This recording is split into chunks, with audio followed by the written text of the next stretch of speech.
Welcome back to Finding Hope in the Valley. Today we're going to talk about a disorder called POTS.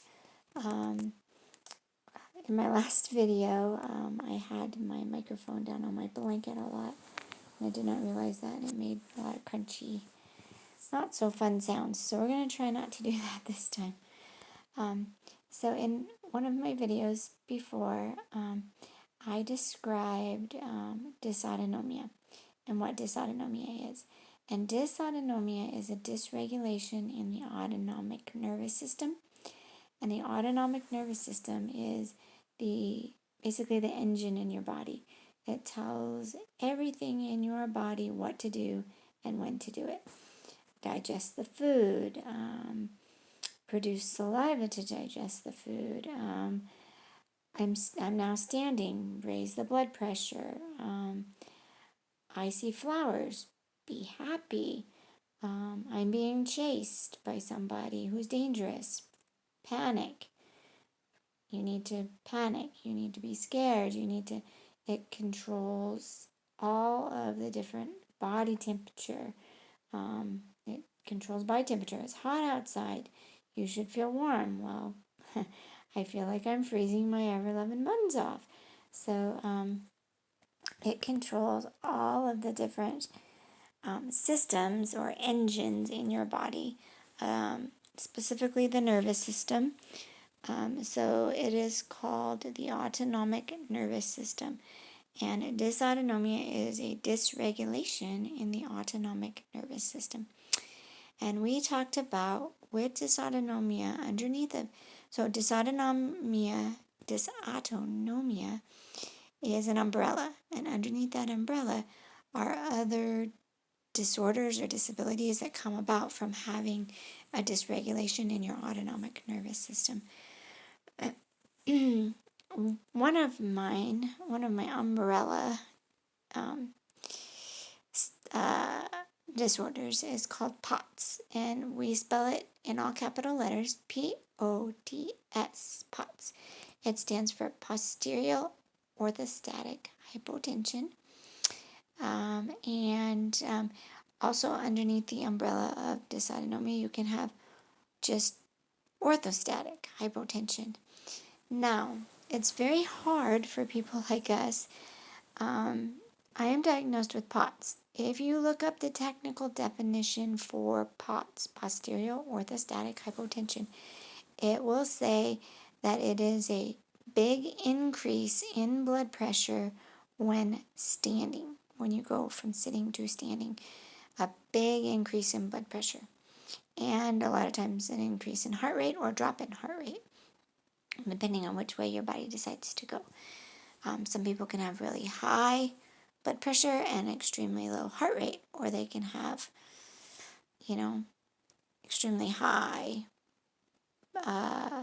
blood pressure and high heart rate as well. You kind of sway back and forth. But under that term, under that term, I wouldn't qualify for POTS.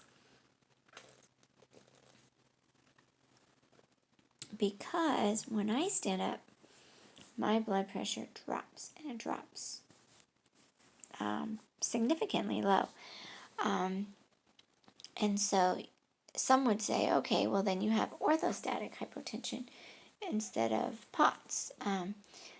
But I was actually diagnosed with postural orthostatic hypotension. And I am finding with a lot of my friends in my support groups and a lot of people that I've become friends with on my journey, it's kind of confusing because they can have either POTS or orthostatic hypotension, and we're kind of all over the map. We don't fit the Google definition, if that makes sense. You can Google it and it's like, well, that's not us, but technically it is. So we're finding people, orthostatic hypotension says when you go from sitting to standing, your blood pressure drops extremely low. That's what my body does, but I've been diagnosed with posterior orthostatic hypotension, and that should mean that when I stand, my blood pressure goes sky high, and it doesn't. So we're finding that it's kind of a lot of us POTSies, we call each other, are finding that we don't fit the mold. And I think that's where a lot of doctors go wrong in diagnosing and treating people, is we don't fit the mold. We, their book says this, and they were taught this in school and that in school. And so if we don't, 100% have every symptom on the board, or we, do this instead of that, we can't have POTS. We can't have, orthostatic hypotension. In all reality, we do. So it's a very hard one to kind of describe, because we don't fit the doctor definitions. We don't fit doctor standards. We don't fit the Google definitions. And yet we still have these conditions. So for me, when I stand up, my blood pressure is very low. When I sit down, it's very low. When I lie down, it's very low. My blood pressure stays a steady, consistent, very low. My heart rate tends to stay pretty normal for a normal average person, but like last week, I had a doctor visit and my heart rate was 45. So I get those little, drops in between in my heart rate here and there. But normally my heart rate stays pretty steady. Sometimes it can go a little high, but it's very rare. And it's very rare to get the low as well, but it can happen from time to time. But most people with POTS or orthostatic hypotension, they will stand up, their blood pressure will be sky high, and then their heart rate will drop, or their blood pressure will be sky high, and their heart rate will also be sky high. And it's across the board for POTS and for orthostatic hypotension. And so we're not really fitting in the mold that has been put out there for POTS or orthostatic hypotension. And so it makes it very difficult, because doctors will say, well, you're not doing what, the typical mold says. And so, are you sure this is what you have? And I'm like, I tested positive for this. I did a very awful, awful test called the tilt table test. You want to know what that is? Look it up. It was awful. And it proved that I had POTS. I never want to do that test ever, ever, ever again. So for me, my blood pressure runs consistently low all the time. 80/47 is my normal. My pulse is anywhere from 80 in the 80s and 70s. A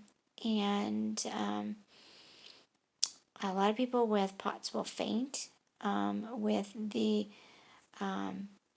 rapid ups and downs of blood pressure, especially if you drop low. A lot of people with orthostatic hypotension, when they get up, if their blood pressure just suddenly plummets, you will find them on the ground a lot. They do a lot of fainting. I have fainted. I fainted a few times, but it's very rare for me. But it is very difficult for me to stand up. With POTS, I am dizzy all the time. The room always feels like it's moving. I don't see it moving. It's an internal feeling of movement all the time. Like if you're in an elevator or on an escalator or on a merry-go-round and you just want to get off, and your lovely best friend is like, no, let's spin it again, and you're like, please, I want off. You don't get off this ride, unfortunately. So I'm dizzy a lot. The floor feels like it's moving under my feet a lot. I do use a cane to walk.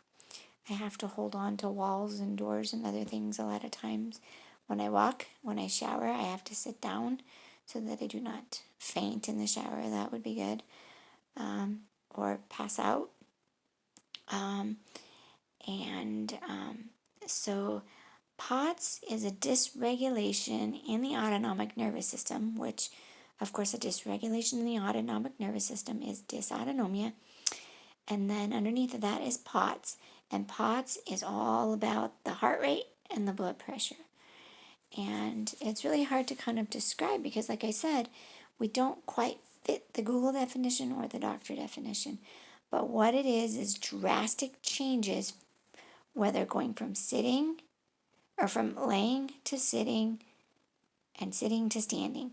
It is drastic changes in your blood pressure and heart rate. That is what POTS is. I have that. And you always feel like you're moving with POTS as well. Everything always feels like it's moving around you. Some people can see it, some people can't. I don't. I feel it, and I want to hold on for dear life all the time. A lot of us use these blankets here. They are, if you hear it, they have like rocks or sand in them. They're a weighted blanket. It helps us to feel grounded and held down more, so we don't feel as spinny, I guess. You'll find me sometimes walking the house like this, like I feel like I need to hold myself down, like I'm gonna float away. And so I have to like hold myself down. I don't know why I do it. Sometimes when I'm really super, super dizzy, you'll find me walking on my tiptoes. I don't know why I do that. I just subconsciously start walking on my tiptoes, and then I realize, oh, I'm walking on my tiptoes. I don't know why I do that. I don't know if it helps me to feel less dizzy or spinny, but that is some of my tips and tricks. A lot of people use wheelchairs with this condition, especially if they're going to be out in the grocery store or other things that are going to be out for a long time. And so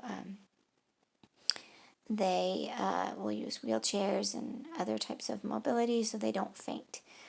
We also don't do well with heat and a few other things, which I will go into in a next video when I delve more into my symptoms of POTS and dysautonomia. I will go more deep into my symptoms and the things that I go through on a day-to-day basis. But POTS is drastic heart rate and blood pressure changes in movement, whether you're going from lying to sitting or sitting to standing or standing to laying. With me though, however, I go from laying, sitting, and standing, and I stay the same, 80/47, 80/47. So you're supposed to go higher in blood pressure when you stand so that your body can handle being upright. And my body doesn't change, so therefore when I stand up, it's like, whoa, I don't know what to do with myself, and that's why I'm dizzy. That's why the room is spinning. That's why the floor feels like it's moving. That's why I'm off balance, is because my blood pressure doesn't change to where it compensates for being upright. A lot of us with POTS will get blood pooling in certain parts of our body. It can be in our abdomen. Our abdomens can be kind of like a purpley color because the blood is all pooling right there in the abdomen. Or our feet. You'll look at our feet, and a lot of times people say, oh man, your feet are so sunburnt. And it's like, no, touch them. And if you touch them, they turn pitch white and then they go back to purple. That's called blood pooling. And blood pooling is what prevents, a lot of the blood pooling is what prevents our blood pressure from doing what it's supposed to do. So a lot of people will wear compressions, socks, or like a belly band of some kind to get that blood flow going throughout the body and not just sitting in one area and pooling. And that will then help their blood pressure to be more regulated as it's circling through the body.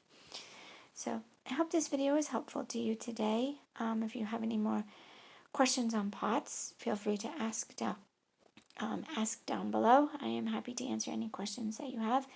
If any of you are out there watching this video and are going through a chronic illness of any kind and are struggling today and need any type of prayer whatsoever, comment down below. I will be happy to add you to my prayer list, and I will be praying for you. And if you wouldn't mind giving this video a like and subscribe, that will help it kind of get into YouTube's newsfeed so that other chronically ill people can see this and maybe it might give them hope that they can make it through one more day. Or maybe they have an unknown illness that the doctors can't figure out what it is. And some of the things that I'm saying are resonating with them.